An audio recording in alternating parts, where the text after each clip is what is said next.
So, hey guys, welcome back. May I ask for one final thing? Season 1, episode 7 के explanation में episode की शुरुआत में हम स्कारलेट को देखते हैं। वो समझ जाती है कि जितने भी लोग हैं सब इसी जगह के अंदर छिपे हुए हैं। फिर वो बोलती है, अब देखते हैं मैं क्या करती हूँ। और अचानक वो अपने हाथ में पकड़ा हुआ भाला जोर से फेंकती है। भाला इतनी स्पीड से जाता है कि पूरा चर्च ही तबाह हो जाता है। सभी लोग शॉक में आ जाते हैं। आखिर ये किसने किया? कौन है इसके पीछे? तभी स्कारलेट सामने आती है और देवी की टूटी हुई मूर्ति का सिर अपने हाथ में पकड़े उनकी तरफ चलने लगती है। सब उसे देखकर चिल्लाने लगते हैं, तुम्हारी हिम्मत कैसे हुई? तभी उनमें से एक आदमी उसे पहचान लेता है। रुको, मैं इसे जानता हूं, ये स्कारलेट है। बाकी लोग पूछते हैं, तो क्या हुआ? वो डरते हुए कहता है, तुम नहीं जानते, ये एक डेविल है। स्कारलेट मुस्कुराकर बोलती है, पालामिया के अंध भक्तों, तुमसे मिलकर अच्छा लगा। चलो गेम शुरू करते हैं। भीड़ गुस्से में आ जाती है, तुमने हमारा चर्च तोड़ दिया, हम तुम्हें जिंदा नहीं छोड़ेंगे, अब जजमेंट मिलेगा तुम्हें।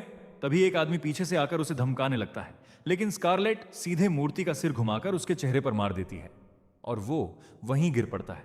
उसके साथ ही रोने लगते हैं, कन्फेशन करने लगते हैं। फिर वो लोग चिल्लाते हैं, अब बदला हम लेंगे। स्कारलेट आगे कहती है, तुम लोगों ने ऐसा अपराध किया है कि तुम्हें चाहे जितनी सजा मिले कम ही पड़ेगी। भीड़ में से एक आदमी हंसते हुए जवाब देता है, हमें कोई फर्क नहीं पड़ता, और वह तुरंत उस पर हमला कर देता है। लेकिन स्कारलेट बिना हिले एक जोरदार मुक्का मारती है। वो आदमी दूर जाकर जमीन पर जा गिरता है। यह देखकर बाकी सभी लोग चौंक जाते हैं और फिर सब एक साथ उस पर टूट पड़ते हैं। स्कारलेट शांत स्वर में कहती है, तुम्हें अभी मुझे मार देने की कोशिश करनी चाहिए, क्योंकि मैं तुम्हें ऐसी पीड़ा देने वाली हूं जो मौत जैसी होगी। आओ शुरू करें। इसके बाद सीन बदलता है। हम देखते हैं कि स्कारलेट लड़ाई खत्म करके बाहर निकल चुकी है। वो बाहर खड़े सैनिकों से कहती है, अंदर का काम खत्म हो चुका है, अब बाकी संभालना तुम्हारा काम है। इतना कहकर वह उन्हें धन्यवाद देती है और वहां से चली जाती है। बाहर आते ही वह नोटिस करती है कि कुछ लोग घायलों का इलाज कर रहे हैं। वो हल्का आश्चर्य जताते हुए कहती हैं, ये तो दिलचस्प है, मुझे पता नहीं था कि यहाँ हीलर भी मौजूद हैं। तभी उसकी नज़र सैंड डायना पर पड़ती है, जो उसे पुकार रही होती है और उससे बात कर रही होती है। उसी समय जिस जगह वह खड़ी होती है वह टूटने लगती है और वह गिरने ही वाली होती है। तभी सफेद घोड़े पर सवार एक व्यक्ति तेजी से आकर उसे बचा लेता है। वह चिंता से पूछता है, सटाइना आप ठीक हैं? और पता चलता है कि वह कोई और नहीं बल्कि स्कारलेट का भाई लियो है। उसे देखकर सैंड डायना शर्मा जाती है। अब सीन फिर बदलता है। हम जूलियस को सीगार्ड के साथ बात करते हुए देखते हैं। जूलियस कहता है, जब मैं और स्कारलेट पेन साइड गए थे तब वहां के लोगों को पहले से पता था कि हम आने वाले हैं, जबकि हमने किसी को भी अपनी योजना नहीं बताई थी, तो उन्हें खबर कैसे मिली? फिर वह निष्कर्ष निकालता है, सीधी बात है, हमारे बीच कोई जासूस है, कोई हमारी जानकारी दुश्मनों तक पहुंचा रहा है।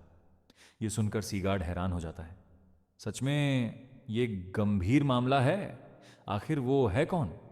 तब जूलियस उसे एक काम सौंपता है, मेरे पास तुम्हारे लिए मिशन है, तुम्हें पालामियंस के बीच घुसकर जानकारी इकट्ठा करनी होगी। पता लगाओ कि वहां क्या चल रहा है और हमारा गद्दार कौन है। सीगार्ड सिर हिलाकर कहता है, ठीक है, मैं यही काम करूंगा। इसके बाद सीन फिर बदलता है और हमें एक काफिला दिखाई देता है। एक गाड़ी में डायना और उसके साथ कुछ ननें बैठी होती हैं, जबकि दूसरी गाड़ी में लियो अपनी बहन के सामने बैठा होता है। लियो गंभीर होकर पूछता है, अब सच सच बताओ, तुम वहां क्या कर रही थी? तुम्हें तो इस समय राजधानी में होना चाहिए था। स्कारलेट हल्का सा मुस्कुराकर जवाब देती है, भाई बात वैसी नहीं है जैसी आप सोच रहे हैं। हम लोग बस जुलूस के रास्ते से गुजर रहे थे, तभी अचानक सैंड डायना पर हमला हो गया और मैं खुद को रोक नहीं पाई। उसकी रक्षा करना जरूरी था, इसलिए मैंने वही किया जो मुझे सही लगा। लियो उसकी बात सुनकर शक भरी नजरों से कहता है, वो तुम्हें लगता है मैं इतनी आसानी से यकीन कर लूंगा? फिर थोड़ा नरम पड़ते हुए बोलता है, खैर हर बार की तरह इस बार भी मान लेता हूं। स्कारलेट माहौल हल्का करने के लिए कहती है, इतनी चिंता मत करो, ये कुकीज खाओ, बहुत अच्छी है। लियो तुरंत टोक देता है, बात घुमाने की कोशिश मत करो, हम अभी गंभीर बात कर रहे हैं।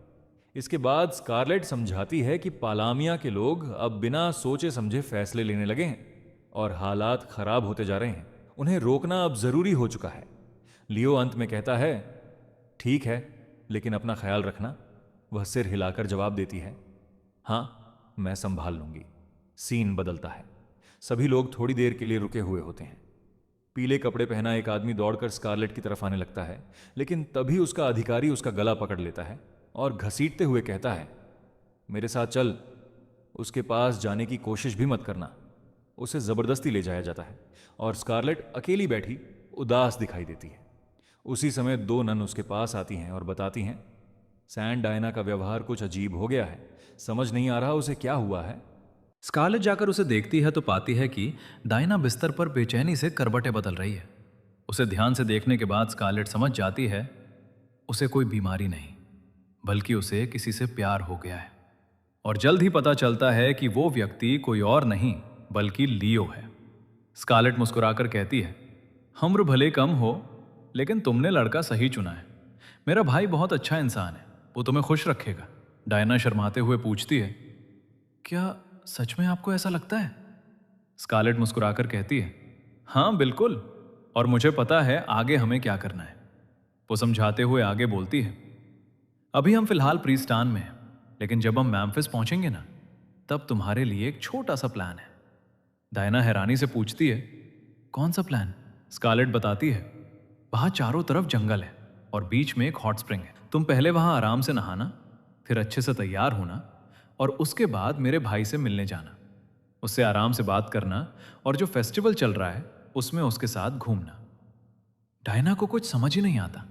वो घबराकर कहती है, ये सब मैं पहली बार करने वाली हूं। स्कारलेट उसे भरोसा दिलाती है, मुझे पता है, लेकिन अगर तुम्हें लियो के साथ वक्त बिताना है तो तुम्हें कोशिश करनी पड़ेगी। आखिरकार डायना मान जाती है। ठीक है, अगर तुम कह रही हो तो मैं ऐसा ही करूंगी। दोनों बात कर ही रहे होते हैं कि स्कारलेट अचानक कहती है, अब अंदर आ सकते हो। वो खिड़की खोलती है और बाहर एक छोटा सा कुत्ता बैठा दिखाई देता है। डायना चौंक कर बोलती है, ये यहां क्या कर रहा है? तभी कुत्ता उसका नाम लेकर बोलता है, डायना। वो डर जाती है, ये बोल भी सकता है? थोड़ी देर बातचीत के बाद कुत्ता बताता है, मुझे तुम्हारे भाई ने भेजा था, बस तुम पर नजर रखने के लिए आया था। अब मैं चलता हूं। स्कारलेट उसे धन्यवाद देती है और वो वहां से चला जाता है। सीन बदलता है। अब डायना सीधे जाकर लियो से बात करती है। कुछ देर बातचीत के बाद दोनों तय करते हैं कि वे फेस्टिवल में साथ घूमेंगे। उधर दूसरी तरफ स्कारलेट अकेले ही बाजार में चीजें खरीदते हुए मेले का आनंद ले रही होती है। तभी पीछे से जूलियस आ जाता है। स्कारलेट मुस्कुराकर कहती है, सोचा नहीं था यहां तुमसे मुलाकात हो जाएगी।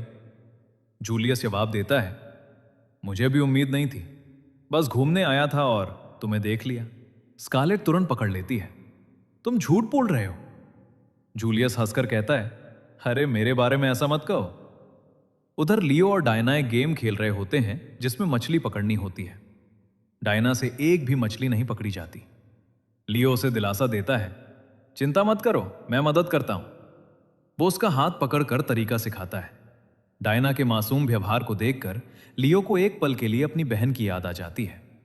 वो हल्के से उसके सिर पर हाथ फेरते हुए उससे बातें करने लगता है। दोनों एक मछली पकड़ लेते हैं। लियो वो मछली डायना को देता है, लेकिन वो लेने से मना कर देती है। अगर मैं इसे साथ ले जाऊंगी तो ये अपने परिवार से अलग हो जाएगी और शायद खुश भी नहीं रहेगी। लियो मुस्कुराकर कहता है, लोग ठीक ही कहते हैं, तुम सच में बहुत दयालु हो। डायना झेपते हुए जवाब देती है, ऐसी कोई खास बात नहीं। लियो गंभीर होकर बोलता है, इतनी कम उम्र में इतनी जिम्मेदारियां निभाना आसान नहीं होता। मेरी नजर में तुम बहुत अच्छी इंसान हो। यह सुनकर डायना खुश हो जाती है। लियो मजाक में कहता है, तुम बिल्कुल मेरी छोटी बहन जैसी लगती हो। यह सुनकर डायना थोड़ा अटक जाती है। उसे समझ नहीं आता क्या कहे। उधर मेले में कुछ बदमाश एक दुकानदार का सामान तोड़ रहे होते हैं। वे चिल्लाते हैं, तुम्हारा माल बेकार है, सब तोड़ देंगे। बेचारा दुकानदार विनती करता है, ऐसा मत करो, मेरी पूरी कमाई डूब जाएगी। लेकिन वे नहीं मानते। तभी जूलियस आगे आता है और दुकानदार को पैसे देते हुए कहता है, जितना नुकसान हुआ है यह उसकी भरपाई है और बाकी सामान भी मैं खरीद रहा हूं। दुकानदार मान जाता है। फिर जूलियस स्कारलेट की तरफ मुड़कर कहता है, अब इन्हें संभालना तुम्हारा काम है। स्कारलेट आगे बढ़ती है और कुछ ही पलों में सबको धूल चटा देती है। शोर सुनकर लियो का ध्यान भी उधर चला जाता है। एक सैनिक दौड़ते हुए आता है। जल्दी चलिए, स्कारलेट ने फिर कुछ कर दिया है। लियो हल्की सांस लेकर कहता है, मुझे पहले ही अंदाजा था। इधर डायना उदास होकर खुद से कहती है, मैं कभी भी स्कारलेट जैसी नहीं बन पाऊंगी। वो हर चीज में मुझसे बेहतर है। दूसरी ओर एक पीले बालों वाले सैनिक को डांट रहा होता है, तुम्हें ड्यूटी पर रहना था, तुम्हारी गलती से कितनी परेशानी हो गई। बाकी लोग बातें कर रहे होते हैं जबकि वो सैनिक चुपचाप एक पत्र पढ़ता है और बेहद गंभीर दिखाई देता है। अब दृश्य बदलता है। वेंकिस साम्राज्य में सभी लोग प्रशिक्षण कर रहे होते हैं और लाल बालों वाला युवक भी नजर आता है। तभी एक सैनिक आकर सूचना देता है, महाराज, एक बूढ़ा व्यक्ति आपसे मिलने आया है।